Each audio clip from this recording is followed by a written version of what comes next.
l'émission Saveurs divines.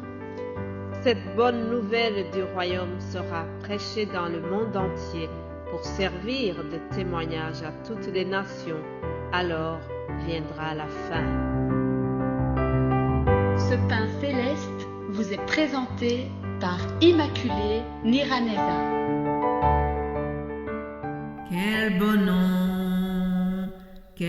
nom, porte loin de l'éternel. Quel bon nom, que celui d'Emmanuel. Alléluia, bienvenue très chers amis. C'est dans le précieux nom de Jésus-Christ que je vous accueille dans l'émission Saveurs divines. Soyez bénis, soyez édifiés en écoutant ce que le Saint-Esprit nous a préparé encore une fois. Hier, je vous ai quitté en disant que le nom de Jésus-Christ, nous l'avons reçu comme un héritage. Et il y a plusieurs manières d'utiliser son héritage, n'est-ce pas? La première manière est de dilapider sa part d'héritage. La Bible nous parle d'un fils prodigue qui avait demandé sa part d'héritage à son père et malheureusement, il est allé s'amuser. Il avait le tour du monde, on va dire, et il a dilapidé son héritage. Après avoir terminé son héritage, il est devenu malheureux. Alors, la Bible nous dit qu'il a réfléchi et il est retourné chez son père. Il a demandé pardon, il est parti en étant très humble et le père l'a accueilli avec beaucoup d'amour. Le père l'a pardonné et l'a recueilli dans la famille. Voilà, donc je vous disais qu'on peut dilapider son héritage. Deuxième façon, c'est que on peut mettre son héritage à l'abri, par exemple dans une banque et faire fructifier sa part d'héritage. Actuellement, les banques ne donnent presque pas d'intérêt. Donc, ceux qui ont mis leur héritage dans des banques, il n'y a plus vraiment beaucoup de rentabilité. Mais la troisième possibilité, c'est que on peut faire fructifier son héritage en investissant dans d'autres choses, soit en faisant du commerce ou autre chose. Il y a plusieurs façons de fructifier son héritage. Cette troisième option semble la plus intéressante, n'est-ce pas? Et c'est celle-là que la Bible nous invite à faire. Nous aussi, en tant que chrétiens, en tant qu'héritiers du royaume céleste, nous devons utiliser le nom puissant de Jésus-Christ et l'utiliser comme Dieu le désire. C'est vraiment la volonté du Père. Il veut que nous puissions utiliser son nom d'une manière utile. Le désir et la volonté de notre Père céleste, c'est que nous puissions utiliser le nom de son Fils, le nom qu'il nous a donné, le nom qui est au-dessus de tous les noms. Jésus-Christ, avant de quitter ses disciples, il leur a donné la possibilité d'utiliser son nom. C'est ce que nous lisons dans Jean 14, Évangile selon Jean 14. Je vais lire à partir du verset 12.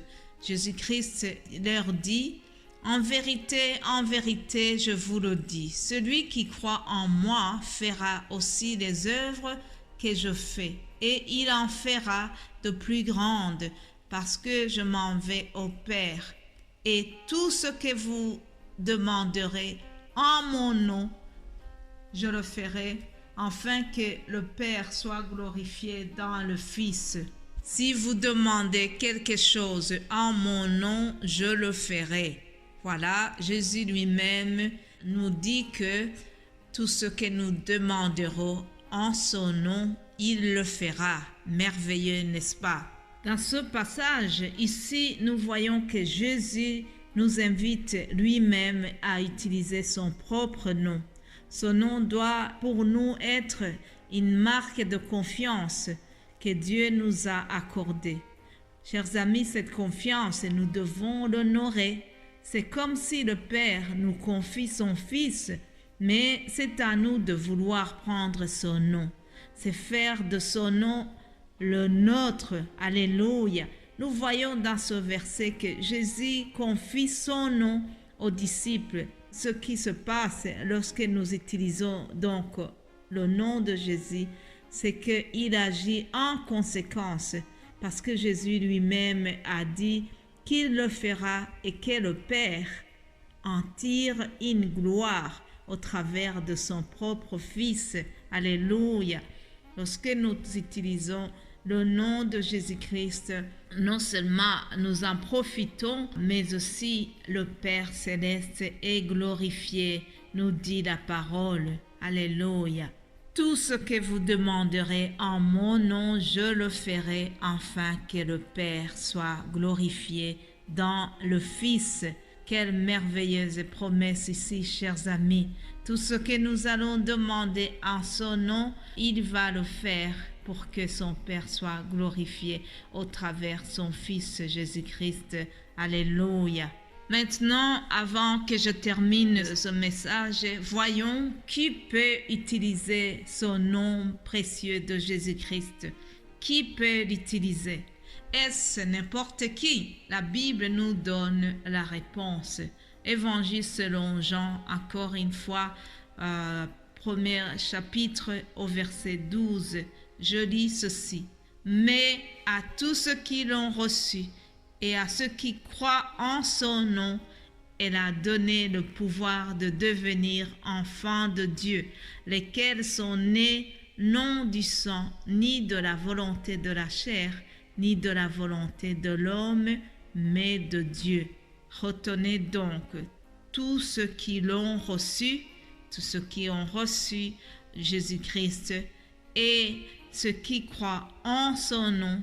Il faut une fois le recevoir, l'accepter comme le Fils de Dieu et puis croire en lui, croire en son nom. Alors, à partir de ce moment, nous avons le pouvoir de devenir enfants de Dieu et à ce moment, nous avons le droit d'utiliser le nom de Jésus-Christ. Alléluia. À tous ceux qui l'ont reçu, qui croient en lui, et elle a donné le pouvoir de devenir enfants de Dieu. Je remercie le Saint-Esprit qui m'a convaincu de mes péchés et qui un jour m'a fait devenir enfant de Dieu. Alléluia. Je ne suis plus esclave de la peur, je suis enfant de Dieu. Je ne suis plus esclave du péché, je suis enfant de Dieu. Alléluia. Je vous souhaite d'être vraiment les enfants de Dieu, chers amis. Lorsqu'on est enfant de Dieu, on peut avoir la part de l'héritage qui nous attend. On est enfant de Dieu, on devient co-héritier avec le Christ. Il y a plusieurs choses qui nous attendent au ciel parce qu'on est enfant de Dieu. Nous sommes des héritiers du royaume de Dieu. Alléluia. Soyez vraiment les enfants de Dieu. Cherchez à devenir enfants de Dieu, chers amis. Ne pas rester dans la religiosité seulement, mais cherchez une relation avec Christ. Cherchez à devenir son frère ou sa sœur. Parce que lorsqu'on est enfant de Dieu, c'est à ce prix qu'on peut être co-héritier avec lui. Et c'est à ce prix-là que nous pouvons utiliser puissamment le nom de Jésus-Christ, le nom qui est au-dessus de tout le nom au travers lequel nous sommes sauvés, le nom au travers lequel nous sommes restaurés, le nom au travers lequel nous sommes consolés. Soyez bénis, chers amis, au travers le nom merveilleux de Jésus-Christ qui nous a aimés le premier. Alléluia. Amen.